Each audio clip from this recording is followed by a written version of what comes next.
Welcome back to Exotic Car Play Place, everyone. Thanks for joining in on this beautiful, sunshiny kind of an afternoon. Today, I'm going to share with you how to reduce turbo lag in your turbocharged car. Let's get into it now.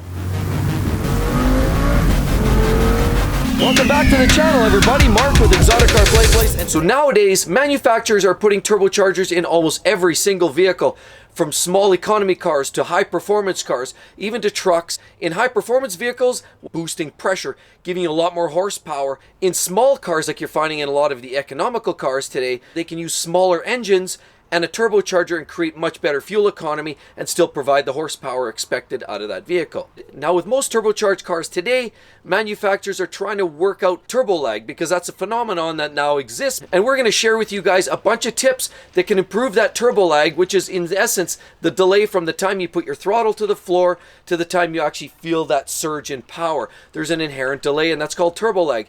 And we're going to share with you a low-cost solution, a medium-cost solution, and a more pricey solution for improving turbo lag in your vehicle. While many manufacturers these days are putting turbos into their cars, almost the same amount of manufacturers are finding ways even in the factory to reduce turbo lag. For example, BMW now are using the turbos that are mounted right in the V of the engine, so you virtually have almost no flow before you get to the turbos, so you get much better throttle response. So obviously shortening up that initial leg off the exhaust to the turbos, or the downpipes if you will, is a significant improvement on turbo lag. But let's start. So first of all, let's talk about the lowest cost solution.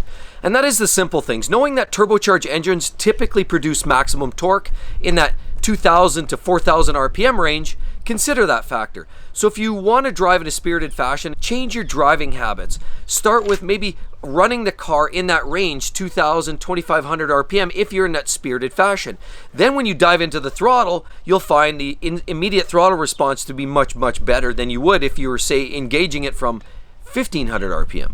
Now, another way you can slightly reduce turbo lag is a relatively small cost and very easy do-it-yourself at home, and that is changing out your intake. Your cone filters often is what a lot of people put in place, or you get a higher performance cartridge style filter. Either or, there's great manufacturers out there producing filters that reduce restrictions, improve filtration, and at the same time allow more flow through. So if you're allowing more flow of air through the intake into the engine and less restrictions, then of course your turbo lag will be reduced on the back end. So that's two easy ways to do this on the cheap and dirty. So the second tier, which steps up the pricing a little bit more, but again, these are all more or less additive and they all work very well, is you can get a tune. So there's a lot of vendors out there now that promise improvements on performance, fuel economy, a lot of different variations, but there's a lot of options for tunes. You can actually ask the vendor to provide tunes that give you better fuel economy, more power, more down low power, more towing power, more racing performance.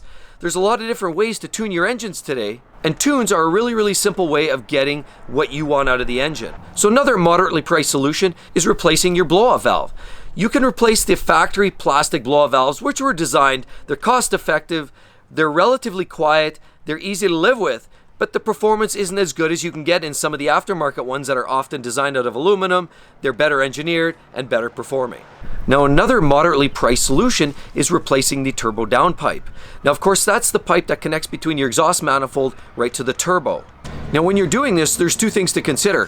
When you reduce the inner diameter of that downpipe, you're accelerating the velocity of the gases going to the turbo. So in other words, you'll reduce the turbo lag, which is what you're trying to accomplish. But unfortunately, there's a trade-off. If you go too small, you actually reduce the output and the total flow, which ultimately reduces the maximum horsepower available. So you do want to find the perfect blend. That's why often cars with huge power have bad turbo lag, because there's a lot of other factors. They have a lot more airflow, but it takes more time to get that velocity built. So that's the trade-off. Another option is to replace your catalytic converter, sometimes with either a low cell count cat sport catalytic converter, or just get a cat bypass all the same, if it's legal in your particular place of residence. So the third tier, and likely the most expensive of the bunch, of course, is sort of a two-part. One of them is an intercooler. A lot of the aftermarket intercooler manufacturers spend a lot of time and efforts to go through a lot of trouble to create intercoolers that not only A, flow better with reduced piping internally, and as well have a reduced pressure drop. And of course that results in lower restriction. This ultimately means less turbo lag. and more power. But an intercooler does more than just reduce turbo lag. But a well-designed and a well-manufactured intercooler can provide other benefits, and that is reducing intake temperatures to the engine. So if you're tuning your engine for more power, it's going to reduce those intake temps and protect your engine from a catastrophic failure. It generally creates more power by reducing those temperatures, because cooler temps on the intake means denser air, means more power. So it gives you more power, more protection, and possibly reducing slight amount of turbo lag if you get a well-designed one. Now the last modification, likely the most expensive and the most involved, is swapping out your turbos like we have here. This is a turbocharger from a Porsche 911 turbo.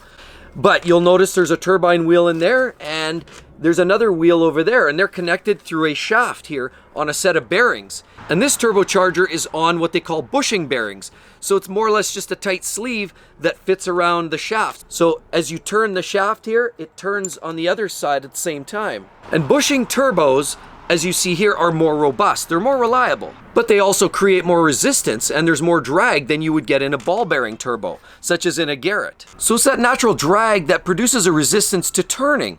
So it needs more momentum and inertia through that exhaust gas to get the turbo spinning. So there's a natural lag from the time you put your foot down to the time the turbo spins and you feel the power.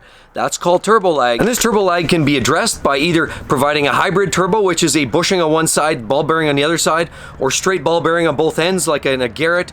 As well, other things that can impact turbo lag, of course, are size of turbine housing on the intake, on the exhaust side.